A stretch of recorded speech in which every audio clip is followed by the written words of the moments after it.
کیا ہمارے گناہ کی وجہ سے امت پر برے اثار ہوتے ہیں؟ کیا وہ تکلیف کا باعث بنتے ہیں؟ بے شک، اس میں کوئی شک نہیں۔ جس طرح یہ بعض لوگوں کی دعاؤں سے آدمیوں کو برکت ملتی ہے، یعنی اللہ تعالیٰ کی طرف سے بارش، اور یہ اسی طرح بعض لوگوں کے گناہوں سے لوگوں کو، تھوڑے لوگ ہوتے ہیں لیکن اکثریت کو اس میں پورا قصہ آپ کو معلوم ہے۔ ہو سکتا ہے یعنی اگر کچھ ہی لوگ رہے ہوں پرانے قوموں میں غلط کار، ان کی وجہ سے جب ان کے قریے کو ڈوبایا گیا، ان کے قریے کو اٹھا کر کے اور اوپر سے پھینکا گیا، تو اس میں نیک لوگ بھی تھے۔ اسی طرح پیارے رسول نے فرمایا ہے کہ لوگ دھنسا دیے جائیں گے، کہ ایک زمانہ آئے گا قرب قیامت۔ حضرت سلمہ نے پوچھا اللہ کے رسول انہلک فینا الصالحون، ہمیں نیک لوگ بھی ہیں، اس وجہ سے بھی اس میں ہمیں ہلاک کر دیا جائے گا؟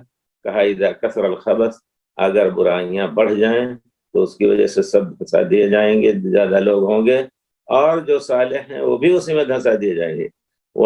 ثم یبعثون علی نیاتہم، اپنے نیت خیر اور نیت شر کے عمل، اور نیت عمل خیر عمل شر اسی نیت کی بنا پر جو ہوں گے، اس کے نتیجے میں ان کو جنت اور جہنم ملے گی، جنت ملے گی، جہنم ملے گی۔ تو گناہ کے اثرات، اللہ اکبر، اگر آپ پڑھیں الجواب الکافی لمن سأل عن الدواء الشافی، یہ ترجمہ ابن قیم کی کتاب کا ترجمہ بہت پرانا ہو چکا ہے، شاید میں نے سنا تھا کہ شاید مولانا ابوالکلام آزاد کے اشارے عبدالرزاق ملی آبادی نے بھی کیا تھا، لیکن وہ نسخہ کہاں ہے؟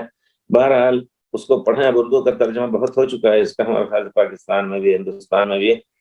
تو اس کے اثرات آدمی پر پورے گھاس پھوس پر، ان کی وجہ سے بارش رک جاتی ہے، ان کی وجہ سے طوفان آتے ہیں، سب کچھ ہوتا ہے اس وجہ سے، جیسا کہ اللہ تعالیٰ نے فرمایا ظہر الفساد فی البر والبحر بما کسبت